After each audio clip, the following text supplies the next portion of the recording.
is that. Okay, so next subject. This is an ongoing subject that's been going on for the last 2 years for our generation. For other people, it's can be going on since the 60s or 50s. I don't know how long it's been going on. But we all know Mr. Bill Cosby, old Mr. Huxtable, old Mr. Puddin' Pop. Puddin' Pop. You know, this used to be, and it still is. I'm not going to discredit the negativity by when I give him praise about being one of the best comedians of all time, one of the best storytellers of all time. I watched every episode of The Cosby Show religiously. With that being said, no matter how much I praise you, no matter how much I give you props to the things you've done in your life, you can't escape the evil that people are accusing you of. And I'm not going to be biased of any accusations so heinous and bad. So, if you have known, I'll play a clip right now. The Associated Press has since dug up court documents from 2005 that show Cosby admitting under oath to buying drugs with the intention of giving it to women he wanted to sleep with. During the first sexual abuse lawsuit against Cosby, filed by a former Temple University employee, the prosecuting attorney asks Cosby outright, "When you got Quaaludes, was it in your mind that you were going to use these Quaaludes for young women that you wanted to have sex with?" Cosby responded, "Yes." When the lawyer then pressed him by asking if the women willingly took the drugs, Cosby's attorney objected, leading prosecution to petition the judge to force Cosby and his team to cooperate. He settled that lawsuit a year later under confidential terms. It should be noted that despite numerous allegations spanning over 4 decades, Cosby has never been criminally charged with sexual assault or rape. So Bill Cosby has been accused of raping women with a pill many times, many times. And from it was a Dave Chappelle joke. He's been doing it since like the 50s to now, and then so much stuff has been happening, and Bill's been just raping this whole time. It's been crazy. Only Dave Chappelle can make a rape joke funny. But anyways, it's back to the serious part of it. Recently, he's been blaming his race about how the media is attacking him all the time. I mean, you know, you can only blame race to an extent, Bill. Especially nowadays. Yeah, and I don't know if all these accusations are true. Like I said, these are accusations, but there's a lot. Yeah, there's a lot. What are y'all's thoughts on the legend being taken down slowly by these accusations of rape? Over like 50 women or 30 women, something like that. Yeah, I think they said 54. Yeah, ooh. 54. You know, I really hate to say this because I like Bill Cosby, you know, growing up. Mm-hmm. You know, I watched some of the shows with my older brother. I honestly don't know enough about the scenario to really make a full judgment call on it. Right. The only thing I can tell you is those memes are funny as fuck. But that's about it. That's all I can really tell you. It's tough. It really is tough because a man who thought really hard about black culture and how to inspire black culture and how to make sure to keep us in positive light. Yes. With his show, with the Cosby Show, with everything he did, it's tough when you think what he's done for HBCU. He's done so much for the black community, more than someone like Al Sharpton. Yeah.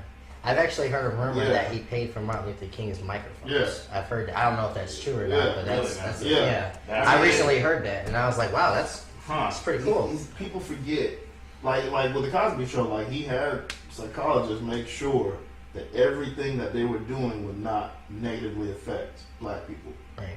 So it's one of those things when you have someone who has that much thought about his race and about his community, trying to make a show that pushes our culture forward in a good way. Compared to when we look at like certain things now, it's tough when you hear this. But at the end of the day, evil is evil. Right. And if these things are true, wow, how incredibly sad that is. Because what I say is, a lot of times when we hear elder black people talk to us, they're like, you gotta make sure you're doing this right, young blood. You gotta carry yourself the right way. Because if you don't, then and you hear this. But if an elder was accused of doing this, then what does it look like now? Yeah, like you just damaged like everything you've tried. That impact that you put on somebody might have changed their life. They started dressing right. They started using manners. And then when you kill Superman, or when Superman makes a mistake, he's no longer Superman. He's a punk. And who are you talking to me like that? Don't tell me to pull my pants up if you're over here, taking advantage of women. I think that was a lot of people's. A lot of comedians talked about that. They would do like Cosby would just chastise us Eddie Murphy said that. The guy that actually exposed him, Hannibal, he said that. He's like, "Shut up, Bill. You rape women because don't tell me to pull my pants up when you're doing this. Who are you supposed to be?" I remember when he came here. And he was talking about Gulf Coast, and he came here. He was talking about a kid pulling his pants up and stuff like that. And you're right. What happens when you tell this culture, black people, that they need to be better, but you're the worst of us? Yeah. You can do so many damaging effects. Like you said, you can have people who say, "Shut up. I don't have anything to say to you." Other people could be like completely distraught that they look at themselves like, "Well, if he was teaching me to be better and I wasn't, well, now I'm done. Like, I'm nothing because he's nothing." And it takes a really mentally strong person to have a person they see as an idol be destroyed and still be able to carry themselves great. Not a lot of people who can do that, because I know a lot of people are hurt by these allegations for Bill Cosby. They are. Yeah. And it's just to me, it's really tragic because in this country, people of color specifically have to carry a different weight that white people don't, and they don't. People can argue about this all they want. Come talk to me. We'll have a coffee, but it's the truth. And so what you have to do, and someone like Bill Cosby was trying to help us embody a pride about our culture. But when you do that, you turn your back on all of us, because you make it harder for me when I sit down and interview with a company, for them not to have double standards about me or about my culture because of how I look or what they think I am. And one thing you just said too about how we present ourselves and stuff like that, and how they look at us. Man, white people, that was their god. Correct. They love Bill Cosby. And when Bill Cosby has this new reshape about him, when you're looking at him differently, it's like, wow. Now, like, how do they look at all of us now? If they look so highly on Bill Cosby, that's where my mind goes. It goes directly there. Yeah, because it's a trickle down effect. Never even thought of it like that. To like you said, to us, he was somebody who gave us pride. When you think about like 90s television, there were a lot of great black shows, A Different World. There were different shows that were on that were awesome compared to what we have now, that uplifted our culture. It's not like that now. It just demonizes us sometimes, really. Right. But like you said, they loved him. Yeah. He was a god to them too. And he had that crossover effect. But now they look at him like, well, really? Yeah. This is what they do. They come in and then they hoodwink us. If we can't trust Bill Cosby, can we trust any of them? Can we trust any of them? Exactly. And that's the scary part about it. Yeah. Like mentally, I know what I need to do every day to be the best person possible. But to say when these things happen, I wasn't hurt. I was. As a black person, I'm hurt because I grew up on Bill Cosby. Right. And I couldn't believe, like, when he spoke here, and I watched it on TV and listened to him speak, and he had some great points. But, like Hannibal said, shut up. Yeah. What do you need to say now when Jesse Jackson got caught doing what he did? Yeah. You're supposed to be leaders in our community, and you let us down. Right. You can't do that. And this whole thing's a lesson for all of us that look highly on people like Bill Cosby. I look highly on I like Larry David. I like let's see, who's another one. Eddie Murphy's one. Maybe we shouldn't put these people on pedestals because they will eventually let us down. See, and that's the thing. And I'm glad you took the direction with that conversation, because we can't keep idolizing these people. True. So true. We ourselves are the ones that can really uplift us. Leadership is all about being a part of the movement, not about, hey, do this. Because as you just stated, Bill Cosby's situation, Jesse Jackson's situation, not no one's going to take us serious.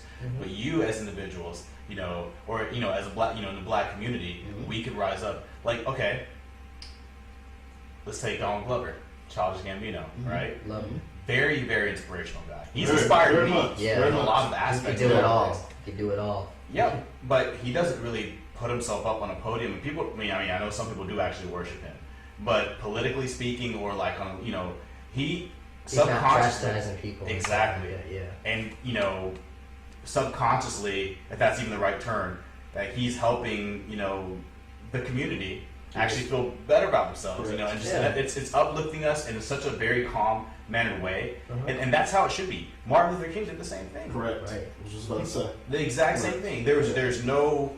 It was more like, hey, let's relax. Yeah. That's the only way you can influence somebody is just by being calm. You have no idea how influential you can be on somebody just by literally living the act and not speaking a single word. Because guess what? Humans are impressionable. Especially the ones that want to better themselves and they won't admit to it. Yeah. They will never admit to something, but they are impressionable. They see somebody doing good, subconsciously they're going to trickle down that path as well. And that's how you uplift people. Correct. Yeah. And one thing too, to add to that, I would say,